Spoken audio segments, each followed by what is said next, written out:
Hi ಎಲ್ಲರಿಗೂ ನಮಸ್ಕಾರ. ಇವತ್ತು ಹೆಲ್ದಿಯಾಗೂ ಇರಬೇಕು ಹಾಗೆ ಟೇಸ್ಟಿಯಾಗಿರಬೇಕು ಅಂತ ಬ್ರೇಕ್ಫಾಸ್ಟ್ ರೆಸಿಪಿಯನ್ನು ತೋರಿಸ್ತಾ ಇದ್ದೀನಿ.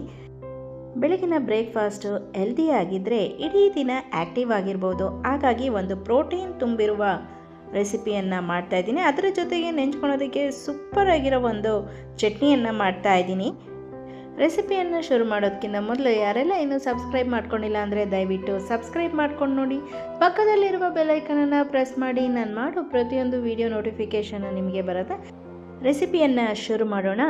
ನಾನಿಲ್ಲಿ ಪನ್ನೀರ್ ಪರಾಟ ಮಾಡ್ತಾಯಿದ್ದೀನಿ. ಅದಕ್ಕಾಗಿ ನಾನಿಲ್ಲಿ ಒಂದು 2 ಬೌಲಷ್ಟು ಗೋಧಿ ಹಿಟ್ಟನ್ನು ಹಾಕ್ಕೊಳ್ತಾ ಇದ್ದೀನಿ. ಒಂದು ಸ್ವಲ್ಪ ರುಚಿಗೆ ತಕ್ಕಷ್ಟು ಉಪ್ಪನ್ನು ಹಾಕ್ಕೊಳ್ತಾ ಇದ್ದೀನಿ. ಹಾಗೆ ಸ್ವಲ್ಪ ಬೆಚ್ಚ ನೀರಲ್ಲಿ ಕಲಸಿಟ್ಕೊಳ್ತಾ ಇದ್ದೀನಿ.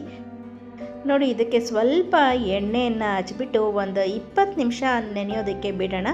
ಚೆನ್ನಾಗಿ ನೆಂದರೆ ಪರೋಟ ತುಂಬ ಮೃದುವಾಗಿ ಚೆನ್ನಾಗಿ ಬರುತ್ತೆ. ಹಾಗೆ ಪನ್ನೀರ್ ಪರಾಟೆಗೆ ಬೇಕಾಗಿರುವ ಫಿಲ್ಲಿಂಗನ್ನು ರೆಡಿ ಮಾಡ್ಕೊಳ್ಳೋಣ. ನಾನಿಲ್ಲಿ 200 ಗ್ರಾಮ್ ಪನ್ನೀರನ್ನು ತುರಿದು ಹಾಕ್ಕೊಂಡಿದ್ದೀನಿ. ಹಾಗೆ ಒಂದು ಈರುಳ್ಳಿಯನ್ನು ಸಣ್ಣದಾಗಿ ಹೆಚ್ಚಿ ಹಾಕ್ಕೊಳ್ತಾ ಇದ್ದೀನಿ. ಸ್ವಲ್ಪ ಕೊತ್ತಂಬರಿ ಸೊಪ್ಪನ್ನು ಹಾಕ್ಕೊಳ್ತಾ ಇದ್ದೀನಿ. ಸಣ್ಣದಾಗಿ ಹೆಚ್ಚಿದಂಥ ಒಂದು 2 ಹಸಿಮೆಣಸಿನಕಾಯಿಯನ್ನು ಹಾಕ್ಕೊಳ್ತಾ ಇದ್ದೀನಿ. ಹಾಗೆ ಒಂದು ಸ್ವಲ್ಪ ಶುಂಠಿಯನ್ನು ತುರಿದ್ಬಿಟ್ಟು ಹಾಕ್ಕೊಳ್ತಾ ಇದ್ದೀನಿ. 1 ಚಮಚದಷ್ಟು ನಾನಿಲ್ಲಿ ಅಚ್ಚ ಖಾರದ ಪುಡಿಯನ್ನು ಹಾಕ್ಕೊಳ್ತಾ ಇದ್ದೀನಿ. ಹಾಗೆ ರುಚಿಗೆ ತಕ್ಕಷ್ಟು ಉಪ್ಪನ್ನು ಹಾಕ್ಕೊಳ್ತಾ ಇದ್ದೀನಿ. ಅರ್ಧ ಚಮಚದಷ್ಟು ಚಾಟ್ ಮಸಾಲ ಹಾಕ್ಕೊಳ್ತಾ ಇದ್ದೀನಿ. ಬೇಕಾದರೆ ಇಲ್ಲಿ ನೀವು ಆಮ್ಚೂರ್ ಪೌಡ್ರನ್ನು ಕೂಡ ಹಾಕ್ಕೊಳ್ಬೋದು. ಅರ್ಧ ಚಮಚದಷ್ಟು ಜೀರಿಗೆ ಪುಡಿಯನ್ನು ಹಾಕ್ಕೊಳ್ತಾ ಇದ್ದೀನಿ.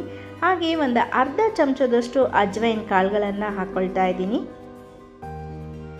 ಅರ್ಧ ಚಮಚದಷ್ಟು ಗರಂ ಮಸಾಲ ಹಾಕ್ಕೊಳ್ತಾ ಇದ್ದೀನಿ. ಇಲ್ಲಿ 1 ಚಮಚದಷ್ಟು ನಾನು ಕಡಲೆ ಹಿಟ್ಟನ್ನು ಹಾಕ್ಕೊಳ್ತಾ ಇದ್ದೀನಿ. ಕಲಿಸ್ತಾ ಈರುಳ್ಳಿ ನೀರು ಬಿಡುತ್ತೆ, ಪರೋಟ ಸರಿಯಾಗಿ ಹದವಾಗಿ ಬರಲ್ಲ. ಹಾಗಾಗಿ 1 ಚಮಚದಷ್ಟು ಕಡಲೆ ಹಿಟ್ಟನ್ನು ಹಾಕ್ಕೊಂಡು ಚೆನ್ನಾಗಿ ಕಲಿಸ್ಕೊಳ್ತಾ ಇದ್ದೀನಿ. ಉಂಡೆ ಕಟ್ಟುವ ಅದಕ್ಕೆ ಬರುವ ಹಾಗೆ ಕಲಿಸ್ಕೊಳ್ಬೇಕು. ಇಲ್ಲಿ ನೀರು ಹಾಕ್ಕೊಂಡು ಕಲಿಸ್ಕೊಳ್ಳೋ ಹಾಗಿಲ್ಲ.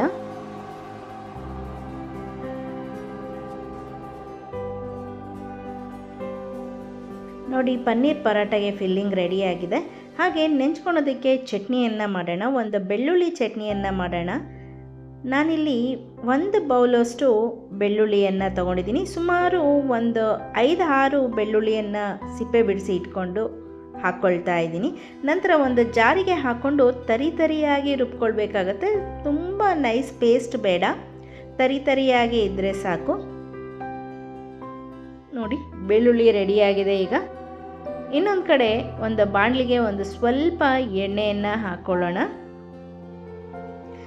ನಂತರ ಒಂದು ಅರ್ಧ ಚಮಚದಷ್ಟು ಜೀರಿಗೆಯನ್ನು ಹಾಕ್ಕೊಳ್ಳೋಣ. ಎಣ್ಣೆ ಕಾದ ನಂತರ ಚಿಟಪಟ ಅಂತ ಸಿಡಿದ ನಂತರ ನಾವು ರುಬ್ಬಿಟ್ಕೊಂಡಿದ್ವಲ್ಲ ತರಿಯಾಗಿ, ಆ ಬೆಳ್ಳುಳ್ಳಿಯನ್ನೆಲ್ಲ ಹಾಕ್ಕೊಳ್ಳೋಣ.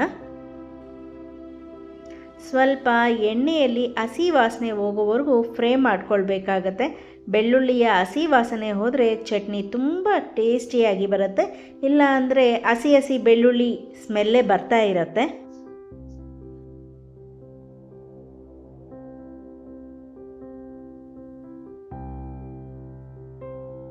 ನೋಡಿ, ಬೆಳ್ಳುಳ್ಳಿಯ ಹಸಿ ವಾಸನೆ ಎಲ್ಲ ಹೋಗಿದೆ. ಈಗ ಇದಕ್ಕೆ 1.5 ಚಮಚದಷ್ಟು ಅಚ್ಚ ಖಾರದ ಪುಡಿಯನ್ನು ಹಾಕ್ಕೊಳ್ತಾ ಇದ್ದೀನಿ. ಖಾರ ಸ್ವಲ್ಪ ಜಾಸ್ತಿ ಇದ್ದರೆ ಚೆನ್ನಾಗಿರುತ್ತೆ. ಹಾಗೆ ರುಚಿಗೆ ತಕ್ಕಷ್ಟು ಉಪ್ಪನ್ನು ಹಾಕ್ಕೊಂಡು ಮಿಕ್ಸ್ ಮಾಡ್ಕೊಳ್ತಾ ಇದ್ದೀನಿ.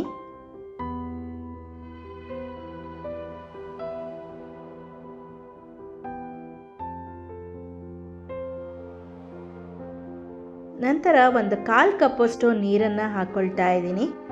ಎಣ್ಣೆ ಎಲ್ಲ ಬಿಟ್ಕೊಳ್ಬೇಕು, ಅಲ್ಲಿ ತನಕ ಇದು ಸ್ವಲ್ಪ ಕುದಿಬೇಕಾಗತ್ತೆ. ನೋಡಿ, ಎಣ್ಣೆ ಎಲ್ಲ ಚೆನ್ನಾಗಿ ಕುದ್ದು ಮೇಲೆ ಬಂದಿದೆ. ಈಗ ಒಂದು ಅರ್ಧ ಹೋಳು ನಿಂಬೆಹಣ್ಣಿನ ರಸವನ್ನು ಹಿಂಡ್ಕೊಳ್ತಾ ಇದ್ದೀನಿ. ಸ್ಟವನ್ನು ಆಫ್ ಮಾಡಿ ರಸವನ್ನು ಹಿಂಡ್ಕೊಳ್ಳಿ.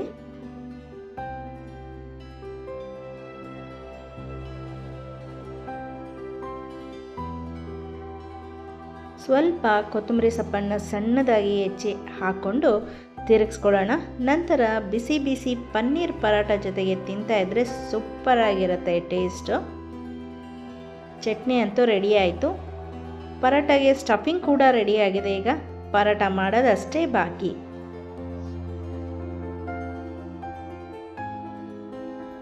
ಈ ಬೆಳ್ಳುಳ್ಳಿ ಚಟ್ನಿ ಬೇಕಾದರೆ ನೀವು ಬಿಸಿ ಬಿಸಿ ಪರಾಟ ಜೊತೆಗೆ, ದೋಸೆ ಜೊತೆಗೆ, ಬಿಸಿ ಅನ್ನಕ್ಕೆ ಸೂಪರ್ ಆಗಿರುತ್ತೆ ಟೇಸ್ಟು. ಹಿಟ್ಟು ಈಗ 20 ನಿಮಿಷ ಆಗಿದೆ, ಮೆತ್ತಗಾಗಿದೆ, ಈಗ ಸಾಫ್ಟ್ ಆಗಿದೆ ಈ ಹಿಟ್ಟು. ಚೆನ್ನಾಗಿ ಇನ್ನೊಂದು ಸರಿ ನಾದ್ಕೊಂಡು ಸಣ್ಣ ಸಣ್ಣ ಉಂಡೆಗಳನ್ನಾಗಿ ಮಾಡಿಟ್ಕೊಳ್ಳೋಣ. ನೋಡಿ, ಉಂಡೆ ಈ ಸೈಜ್ನಲ್ಲಿ ಇದ್ದರೆ ಸಾಕು. ನಾನು ಕಿಚನ್ ಕಲ್ ಮೇಲೆ ಮಾಡ್ತಾ ಇದ್ದೀನಿ. ಚೆನ್ನಾಗಿ ಒರೆಸ್ಕೊಂಡ ನಂತರ ಮಾಡ್ಕೊಳ್ತಾ ಇದ್ದೀನಿ. ನೋಡಿ, ಈ ಥರ ಫಿಲ್ಲಿಂಗಿಗೆ ಮಾಡಿಕೊಂಡ್ರೆ ತುಂಬ ಸುಲಭವಾಗಿ ಫಿಲ್ಲಿಂಗನ್ನು ಹಾಕ್ಕೊಂಡು ಸೀಲ್ ಮಾಡ್ಕೊಳ್ಬೋದು. ಎಲ್ಲೂ ಕೂಡ ಪರಾಟದ ಪನ್ನೀರಿನ ಸ್ಟಫಿಂಗ್ ಹೊರಗಡೆ ಬರಲ್ಲ. ನಾವು ಕಡಲೆ ಹಿಟ್ಟು ಹಾಕಿರೋದ್ರಿಂದ ತುಂಬ ಚೆನ್ನಾಗಿ ಬರುತ್ತೆ.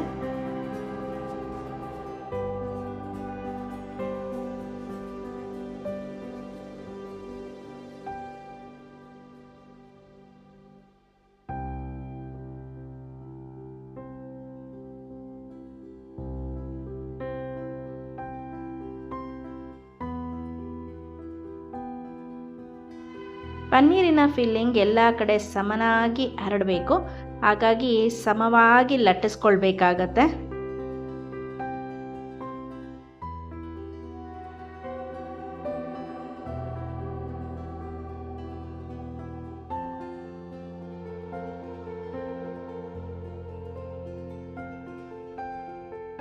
ಸಮನಾಗಿ ಎಲ್ಲ ಕಡೆ ಆಗುವಂತೆ ಲಟ್ಟಿಸ್ಕೊಂಡಿದ್ದಾಯಿತು. ಈಗ ತವಾ ಕಾದಿದೆ. ತವದ ಮೇಲೆ ಹಾಕೊಳ್ಳೋಣ. ಎರಡೂ ಕಡೆ ಸ್ವಲ್ಪ ಎಣ್ಣೆ ಹಚ್ಚಿ ಬೇಯಿಸ್ಕೊಳ್ಳೋಣ ಚೆನ್ನಾಗಿ.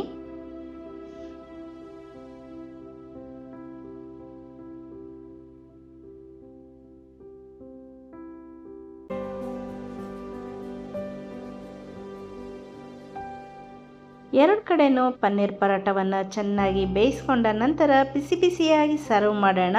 ಬೆಳ್ಳುಳ್ಳಿ ಚಟ್ನಿ ಜೊತೆಗೆ ಒಳ್ಳೆ ಕಾಂಬಿನೇಷನ್ನು. ಖಂಡಿತವಾಗ್ಲೂ ನಿಮಗೆಲ್ಲ ಈ ರೆಸಿಪಿ ಇಷ್ಟ ಆಗಿದೆ ಅಂತ ಅಂದ್ಕೊಳ್ತೀನಿ. ಮಕ್ಕಳ ಬ್ರೇಕ್ಫಾಸ್ಟಿಗೆ, ಲಂಚ್ ಬಾಕ್ಸಿಗೆ ಸೂಪರಾಗಿರುತ್ತೆ. ಪನ್ನೀರ್ ಪರಾಟ ಇಷ್ಟಪಟ್ಟು ತಿಂತಾರೆ. ಪರಾಟ ಜೊತೆಗೆ ಬೆಳ್ಳುಳ್ಳಿ ಚಟ್ನಿ, ಹಾಗೆ ಸ್ವಲ್ಪ ಮೊಸರಿಗೆ ಉಪ್ಪು, ಖಾರ, ಜೀರಿಗೆ ಪುಡಿಯನ್ನು ಹಾಕಿದ್ರೆ ಅದು ಕೂಡ ಒಳ್ಳೆ ಕಾಂಬಿನೇಷನ್ ಆಗಿರುತ್ತೆ. ಸ್ವಲ್ಪ ಬೆಣ್ಣೆಯನ್ನು ಹಾಕ್ಕೊಟ್ರೆ ಮಕ್ಕಳು ಖುಷಿಯಾಗಿ ತಿಂತಾರೆ. ನಿಮಗೂ ಕೂಡ ಇಷ್ಟ ಆಗಿದರೆ ದಯವಿಟ್ಟು ಲೈಕ್, ಶೇರ್, ಸಬ್ಸ್ಕ್ರೈಬ್ ಮಾಡಿ. ಹಾಗೆ ಕಮೆಂಟ್ ಮಾಡೋದನ್ನು ಮರಿಬೇಡಿ. ನಾನು ಮತ್ತೊಂದು ಹೊಸ ರೆಸಿಪಿಯೊಂದಿಗೆ ಸಿಗ್ತೀನಿ. ಧನ್ಯವಾದಗಳು.